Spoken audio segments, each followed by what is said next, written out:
Boa tarde a todos, caríssimos alunos, caríssimas alunas deste curso de Teoria da Predestinação. Se você assistiu o vídeo de introdução dessa palestra, né, não se confunde o vídeo de introdução lá da playlist gratuita, né, que também está disponibilizado no curso. Então, se você está no curso de Teoria da Predestinação, você vai ver que tem dois vídeos intitulados Introdução, que é um que introduz o curso, que também está disponível na playlist gratuita, e o vídeo de introdução, né, que está disponível na palestra, que é paga, e também nesse curso, né, mas esse segundo vídeo de introdução ele já está na essência, né, no âmago, no clímax do curso, tá? Então você vai ver que tem dois vídeos de introdução, tem um vídeo de desenvolvimento inicial, depois tem vídeo de desenvolvimento parte 1, parte 2, parte 3, né? Aí tem um vídeo de encerramento lá na playlist gratuito, e tem um outro vídeo de encerramento. Então, no curso você vai encontrar dois vídeos de introdução, 4 de desenvolvimento e 2 de encerramento.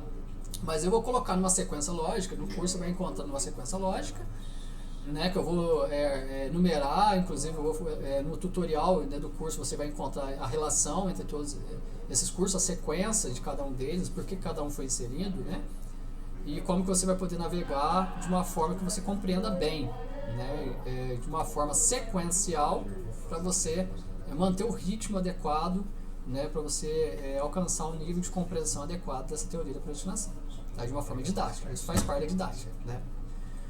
Então, agora, conforme anunciado no vídeo de introdução, né, eu vou falar sobre os ensinos da Testemunha de Jeová, né, foi uma revisão bibliográfica, documental, narrativa, né, que eu fiz justamente para poder, né, trazer, né, o entendimento bíblico, né, religioso, teológico, né, filosófico que eu tenho acumulado durante mais de uma década, quase 2 décadas já, e que foi extremamente útil para a elaboração da teoria da predestinação, né. O resumo, né, como mais um movimento religioso neocristão, a organização religiosa da Testemunha de Jeová possui ensinos e práticas exclusivistas, proselitistas, milenaristas, não criacionistas, não trinitaristas, politicamente neutros e dizem aceitar as descobertas científicas baseadas em evidências, sendo que na prática não o fazem. Este trabalho objetiva apresentar e dissertar sobre os principais ensinos da Testemunha de Jeová enquanto membro desta organização religiosa batizada há mais de 15 anos. Para tanto, realiza uma revisão bibliográfica e documental narrativa sob o paradigma neoperspectivista e giftidiano. Preenche a lacuna na literatura de teologia e ciência da religião de que não existia ainda algum trabalho científico sobre a Testemunha de Jeová produzido e publicado por alguém que pertence ou já pertenceu por muito tempo a essa entidade religiosa. Conclui que seus ensinos partem da interpretação sobretudo literal das escrituras hebraico-aramaicas e grego-cristãs, a Bíblia, com exceção para os simbolismos proféticos, né, seus conceitos como apostasia, porneia, namoro, amizade, espiritualidade, maturidade, sexting, abuso sexual precisam ser refinados à luz de pesquisas científicas, visto que a Bíblia não os explicita em inúmeros casos, né? Essa comunidade religiosa precisa aprender a respeitar a ciência e a comunidade científica como um todo, visto que não o fazem atualmente, acreditando entender da vida humana, do mundo e da verdade mais do que os cientistas, né? Precisa implementar a meritocracia teocrática para indicação, designação ou remoção dos seus líderes, sendo prevalecente hoje apenas a exigência de algumas qualificações espirituais insuficientes para o cumprimento do ministério cristão em funções estratégicas, né? Então esse é o trabalho meu, né? Eu vou fazer uma introdução, né, que realmente, né, aborde, né, os tópicos principais que serão abordados aqui. Como são 4 minutos, vai dar tempo de considerar o artigo talvez na íntegra, né? Mas eu não vou passar muito, né, de 30 minutos, vou tentar fazer em 30 minutos, no máximo 45, mas se eu conseguir fazer em 30, melhor ainda, para não ficar tão longo o vídeo. A atual organização religiosa da Testemunha de Jeová, conhecida por teólogos e cientistas da religião como Movimento Religioso Neocristão, teve seu advento por volta de 1870 com as publicações bíblicas de Charles Taze Russell nos Estados Unidos. Inicialmente denominada Sociedade Torre de Vigia de Tratados de Sião, Fundada em 1881, registrada legalmente no estado da Pensilvânia em 15 de dezembro de 1884, teve seu nome alterado em 1896 para a Sociedade Torre de Vigia de Bíblias e Tratados. Em 1955, teve uma nova alteração nominal para a Sociedade Torre de Vigia de Bíblias e Tratados da Pensilvânia, tal como tem sido conhecida até o momento. As Testemunhas de Jeová são exclusivistas. O que significa isso? Que elas acreditam que só elas vão ser salvas. Apesar de pregarem hipocritamente que placa de igreja não salva ninguém, mas elas próprias acreditam que a placa de igreja que salva é uma só e que é a dela. Né? Só a Testemunha de Jeová vai ser salva.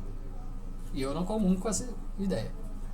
São proselitistas, quer dizer, fazem discípulos, né, por meio do proselitismo, se deslocam até as pessoas, estejam elas onde estiverem, né, afirmando que segue o modelo apostólico lá do primeiro século, né, da época de Jesus.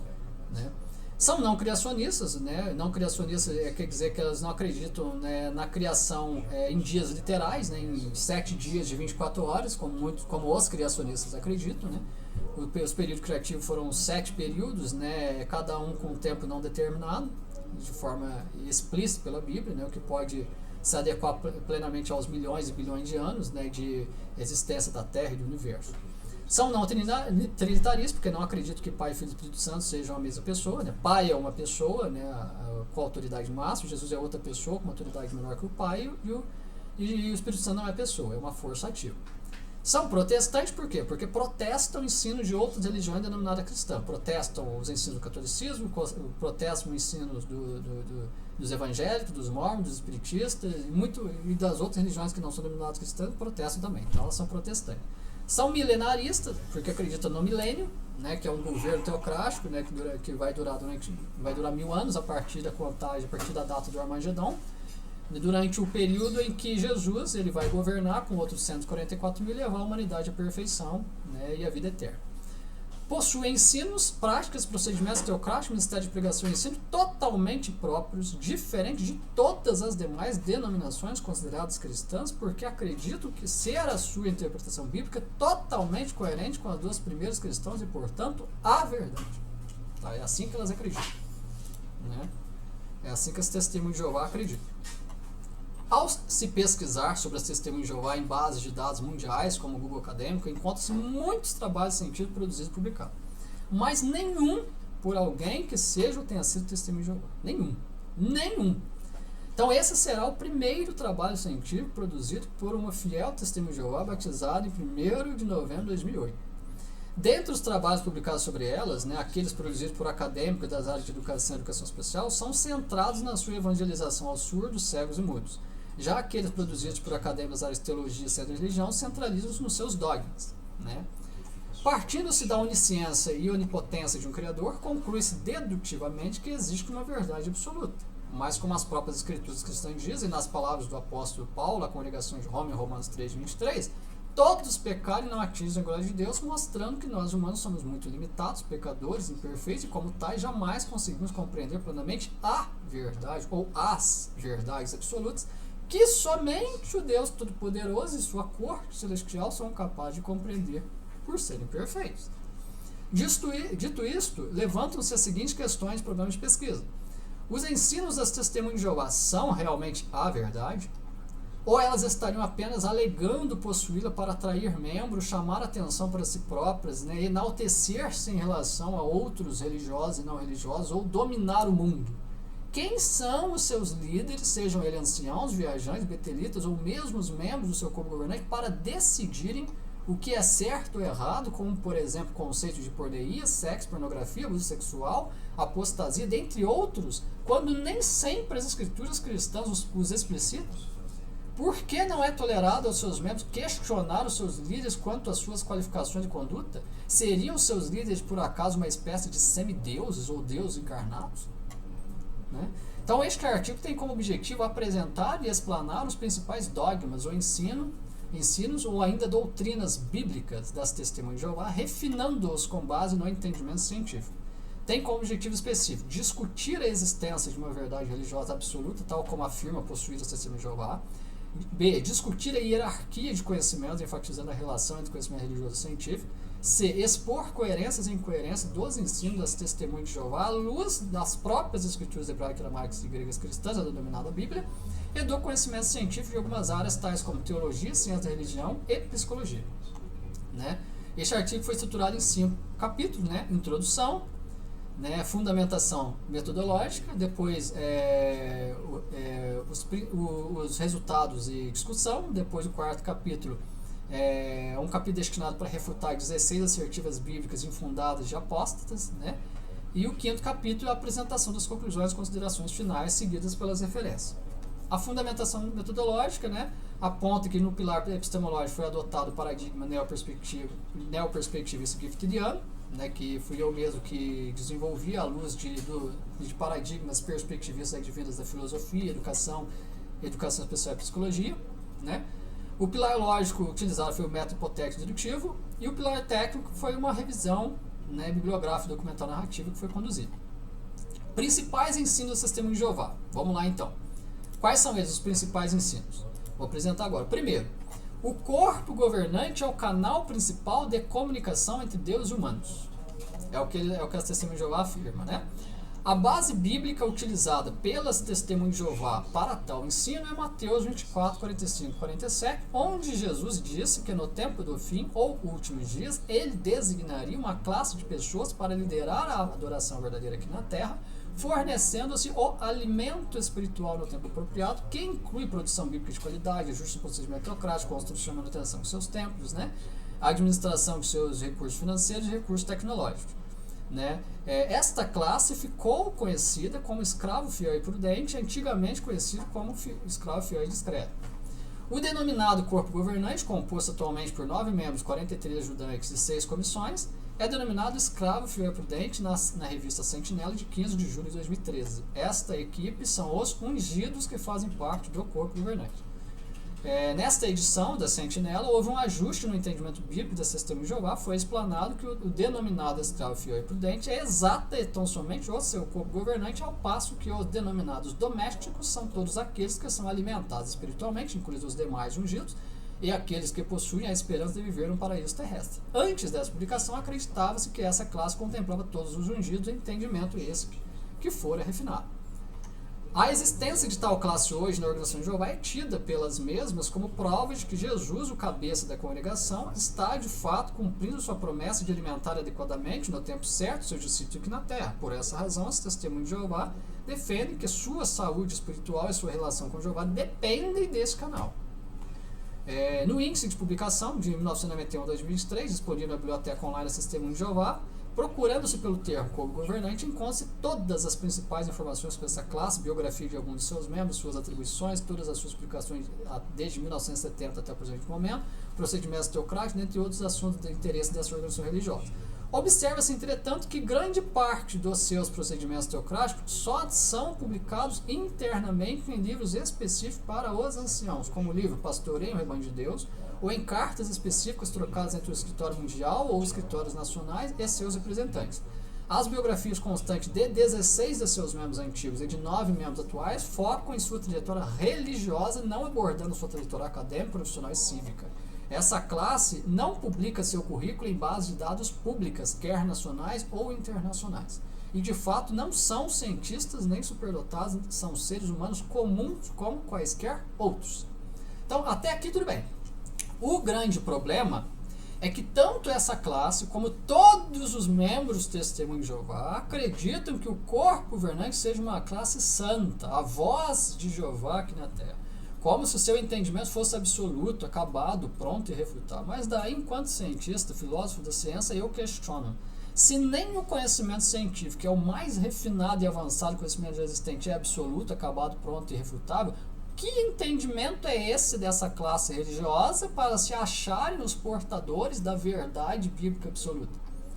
Essa crença e ensino dos mesmos soa como soberba e, simultaneamente, pura ignorância própria de leigos em conhecimento científico. O que falta para essa classe ajustar seus pensamentos é justamente formação acadêmica e profissional de ponta e atendimento psicoterapêutico para minorarem o seu grau de grandiosidade, chegando a se enxergarem como seres humanos chegando a se enxergar como seres humanos mortais, imperfeitos e pecadores, limitadíssimos como quaisquer outros. Quanto à sua conduta, não são santos 100% certinho em nada. Isso nenhum ser humano é em religião alguma. Os membros do corpo governante até publicam matérias bíblicas lindas sobre a sua organização religiosa, mas não são transparentes o suficiente para relatarem publicamente os muitos escândalos mundialmente documentados pela mídia global dos casos de pedofilia e abuso sexual que envolveram seus membros, sem contar os muitos casos ocultos que a mídia não conseguiu acessar e documentar. Então, esse é o que eu tenho a dizer sobre esse primeiro ensino que eu destaquei sobre eles, né? E é um dos principais ensinos deles, né? Agora, sobre os outros, eu vou pincelar, né, os principais. Outro ensino: entendimento sobre porneia do corpo governante ao longo do tempo. Como dito no tópico anterior, é o corpo governante o responsável por fazer ajustes no entendimento bíblico das testemunhas de Jeová, mesmo sem informação acadêmica e profissional compatível para tanto, porém aceitável por seus membros. Dito isto, apresenta-se aqui os ajustes realizados por essa classe no entendimento do que vem a ser a prática de porneia ou imoralidade sexual dita por Jesus, em ordem cronológica. Em 1957, a inseminação artificial é porneia, adultério.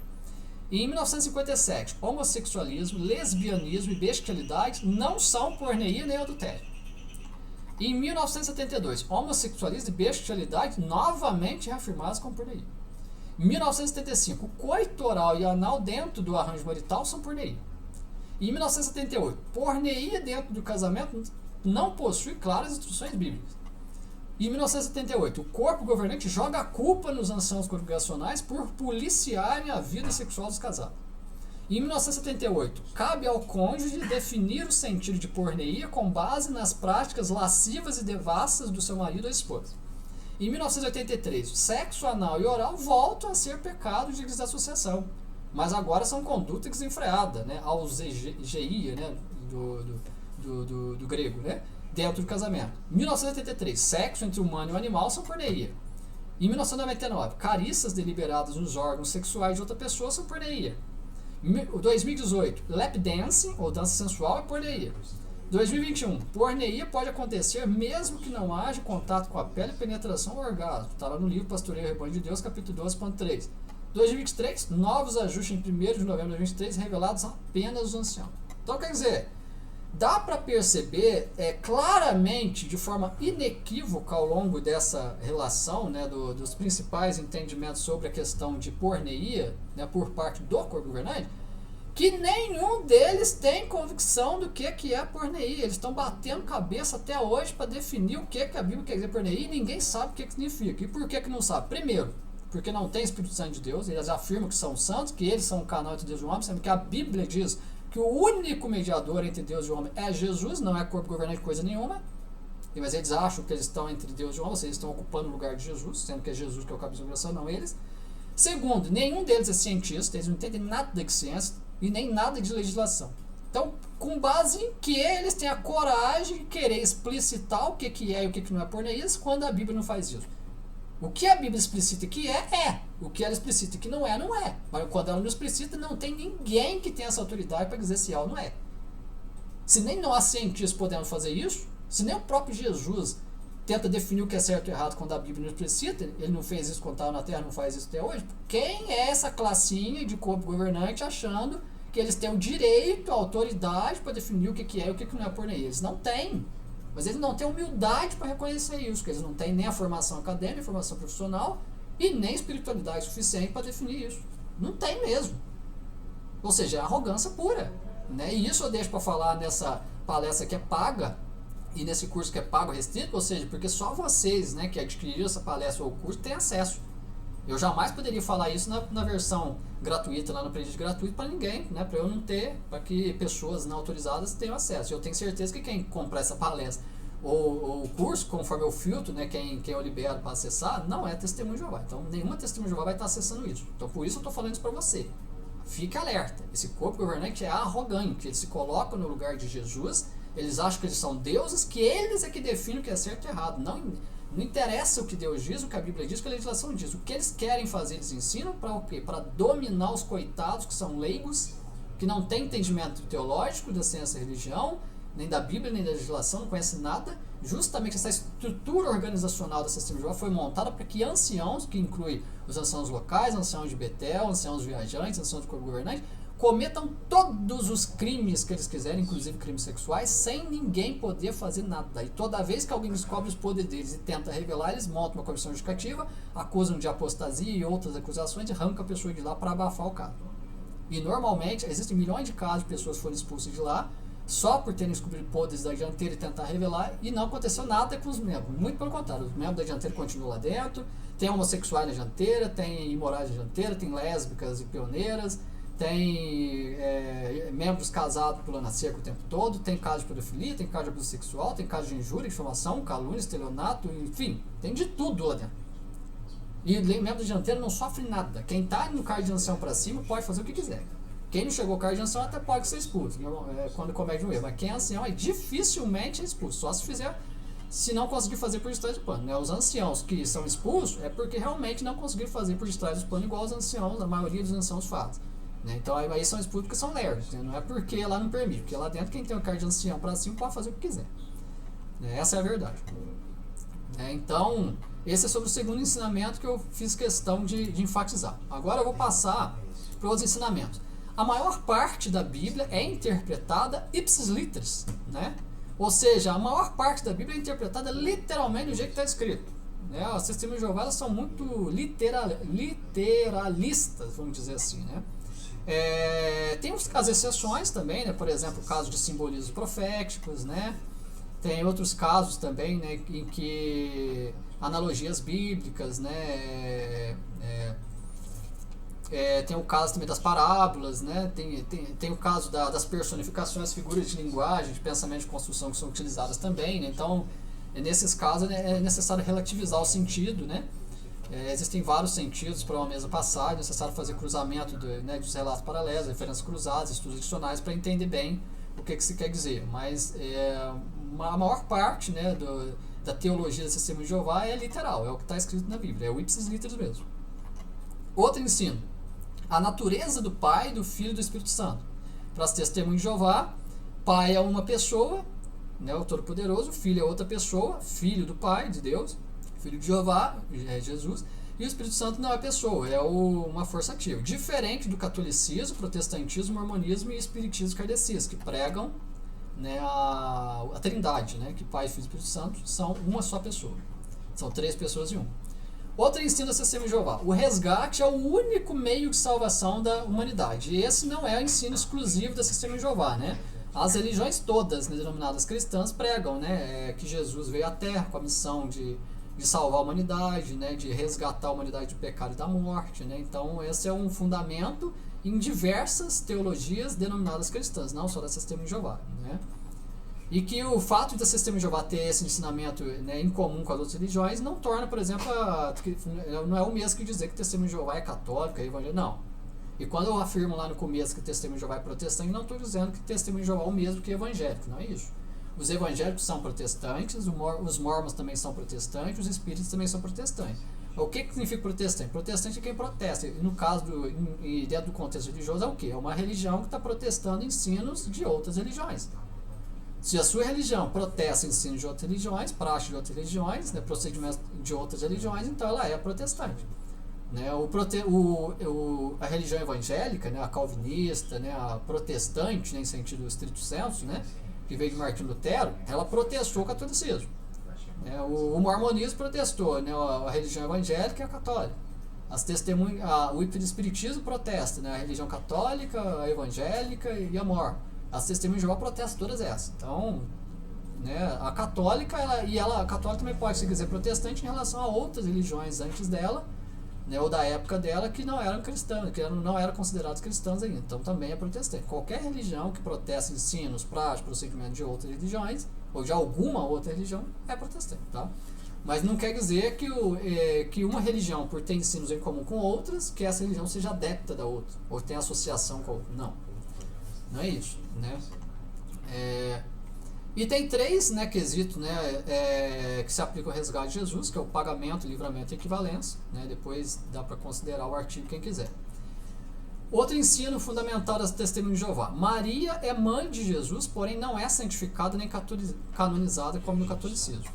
Né? As Testemunhas de Jeová reconhece o devido papel de Maria, mãe de Jesus, no propósito salvífico, né, divino. Né? Tanto é que muitas publicações são as publicações, tanto é que muitas são as publicações das Testemunhas de Jeová sobre a mesma disponível em seus sites organizacionais. Né? Dentre as 6 Marias mencionadas na Bíblia, essa é sem dúvida a principal do ponto de vista do nosso Pai Resgatador, porém ela não é santa em sentido absoluto, plena, perfeita, nem perfeita como as demais Marias citadas, como também a inteira raça humana não é, né? Por ser considerada santa, como os demais cristãos e cristãs em sentido relativo, né? Como uma pessoa relativamente pura em sentido moral e espiritual, pessoa temente a Jeová, obediente, submissa às suas orientações, porém imperfeita, sujeita a erros, falhas, às vezes até a malícia, como quaisquer seres humanos. Né? Outro ensinamento, né? Inexiste classe clerical em organizações de Testemunhas de Jeová. Realmente, não há divisão entre clérigos e leigos na organização de Testemunhas de Jeová, assim como existe na Igreja Católica. Né? Barra tenta enxergar uma organização não hierarquizada entre os pregadores de Testemunhas de Jeová. Porém, como membro dessa entidade há mais de 15 anos, posso afirmar que existe hierarquia sim. Conhecimento, habilidade e experiência suficiente para ser ação congregacional e pioneiro regular, dá para perceber que tem de sobra, né? Mas nunca me deixaram alcançar esse privilégio acusando-me, né, de coisas lá. Né? Enfim, eu percebi ao longo da minha atuação, né,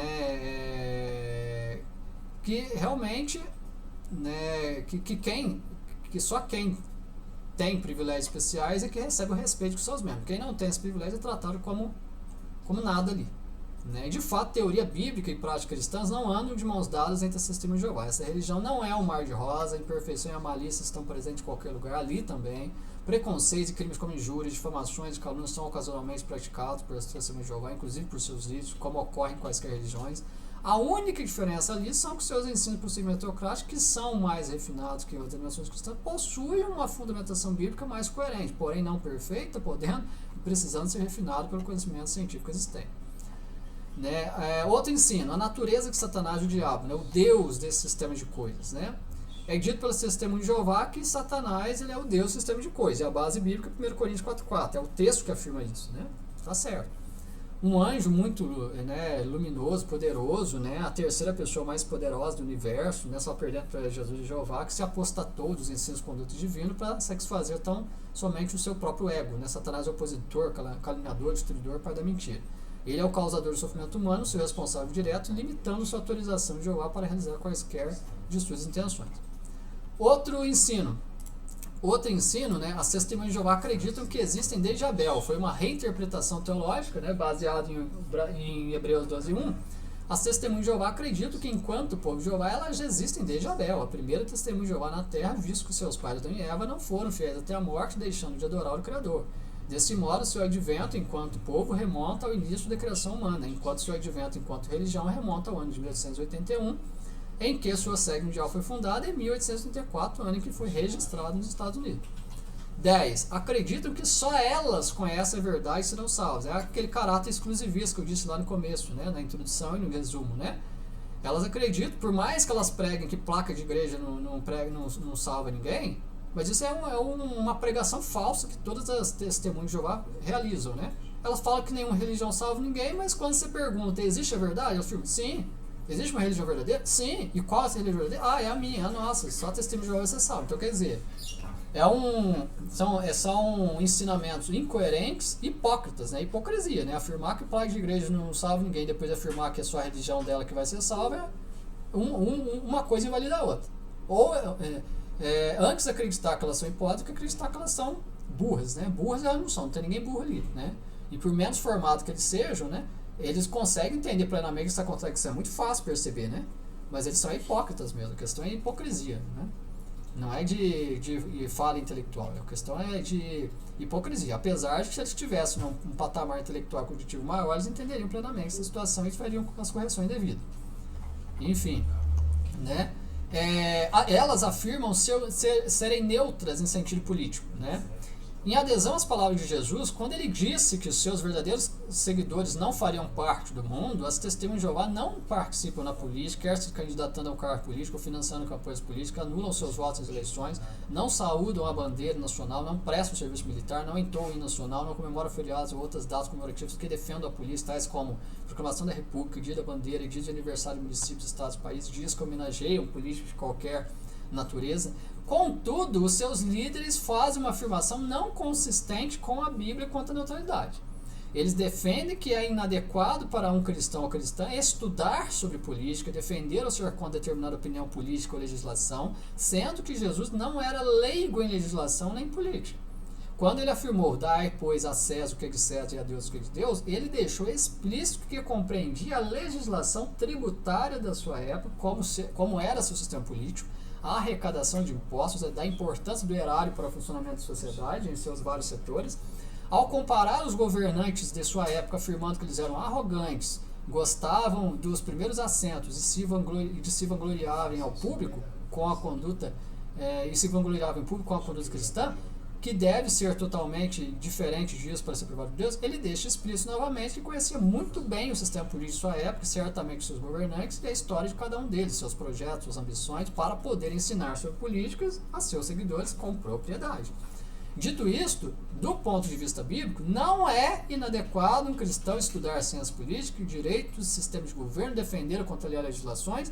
Deixar de estudar esses assuntos a fundo é ignorância e não neutralidade. Inclusive eu, como cristão, que sou contador tributarista, sei exatamente o que defender ou contrariar em termos políticos ou legislativos. E como cientista preciso me posicionar a favor ou contra, pois não é possível construir ciência sendo neutro.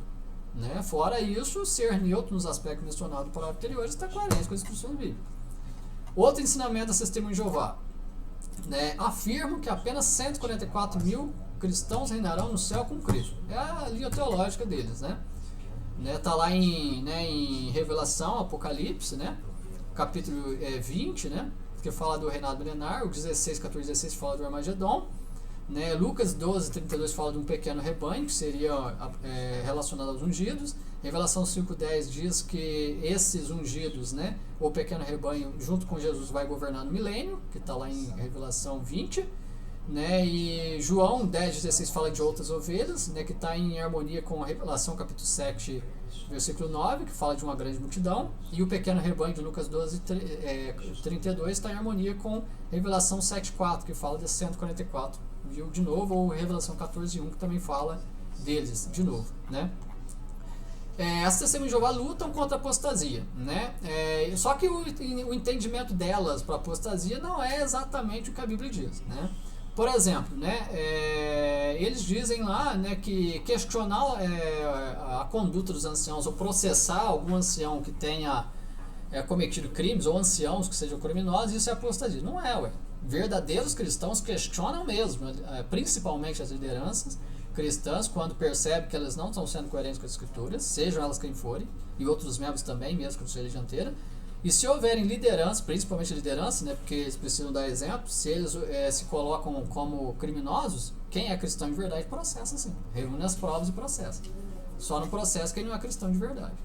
Outros ensinos relevantes, mas que não há espaço suficiente no artigo, nem aqui nesse vídeo para considerar, mas que são relevantes para serem considerados, por exemplo, a defesa da santidade do sangue enquanto vida, defende os métodos terapêuticos alternativos, defende a mortalidade da alma, como diferente do espírito que volta a Deus como força inteira de vida quando morremos, enfim.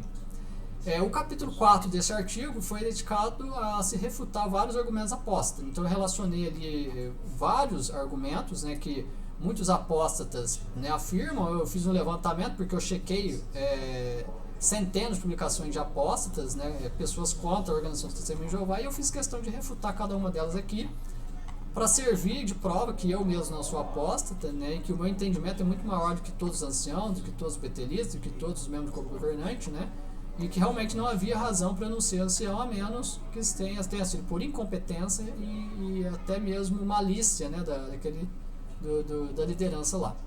Como conclusões, os ensinos da Testemunha de Jeová são, ao meu ver, os mais refinados existentes entre os ensinos cristãos até o presente momento, contudo não são, nem nunca serão, enquanto seus membros forem perfeitos, enquanto ainda vivermos sob esse sistema comercial e político opressor, absolutos, perfeitos, prontos, acabados, definidos e irrefutáveis, né?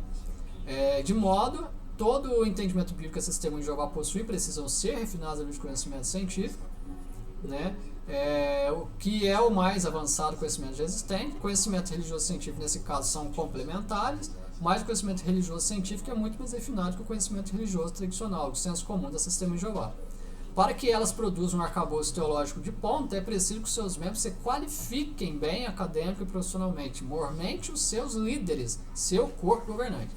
Qualificações espirituais são relevantes, mas são insuficientes para exercer cargos de estratégia de uma organização religiosa global que preza pela ética, honestidade, candura, respeito e compromisso com a sociedade. A Bíblia é um livro que apresenta conteúdos genéricos, relativamente específicos, aparentemente profunda e abrangente no tempo, mas não tão abrangente e profunda quanto parece ser. Sua abrangência temporal narrativa da criação da Terra e de tudo que nela há, mormente os seres humanos até o fim do milênio. Sua abrangência temporal não é de eternidade a eternidade, embora a Bíblia se centralize em Jeová, que não teve início nem terá fim. Sua abrangência espacial é o planeta Terra. A Bíblia cristã não é completa, nem profunda como parece. Por exemplo, ela não conta sobre os ancestrais humanos e outras criaturas que viveram antes de nós, como os dinossauros, embora a sua existência tenha sido comprovada cientificamente. O próprio Deus, né, criou os dinossauros ancestrais comuns entre os humanos e os macacos, né, apontados nas teorias da evolução, mas isso não é relatado pela Bíblia, ela não é completa. Seus relatos históricos, físicos, químicos, biológicos, jurídicos, médicos são superficiais, rasos, sem profundidade. Somente a ciência pode explanar com abrangência e profundidade necessários esses aspectos sobre os conteúdos bíblicos para elucidá-los e refiná-los. A Bíblia não explicita o que é porneia dentro do casamento. Não define com exatidão o que é namoro, amizade, apostasia, de modo que existe muita subjetividade na sua definição e cada religião que a utiliza como manual define esses conceitos e condutas da forma como bem entendem. Ela não especifica quando começa o desenvolvimento do amor eros em romance, não tipifica os diversos tipos de relacionamento existentes, não classifica nem entra em detalhes nos tipos, níveis e fases de intimidades relacionais humanas. O corpo governante do sistema de Jeová, infelizmente, continua se colocando no lugar do Altíssimo ao buscar incessante e exacerbadamente definir o que é certo ou errado quando a Bíblia não é explícita em algum assunto. E ao penalizar seus membros com base nesses seus fundamentos e não nos fundamentos bíblicos. Né? São características que eu trago a atenção aqui. Então, desejo a você um excelente estudo, uma excelente jornada de aprendizado. Né? Acompanhe, por favor, os demais 3 vídeos, né? O desenvolvimento parte 2, desenvolvimento parte 3 e o vídeo de encerramento.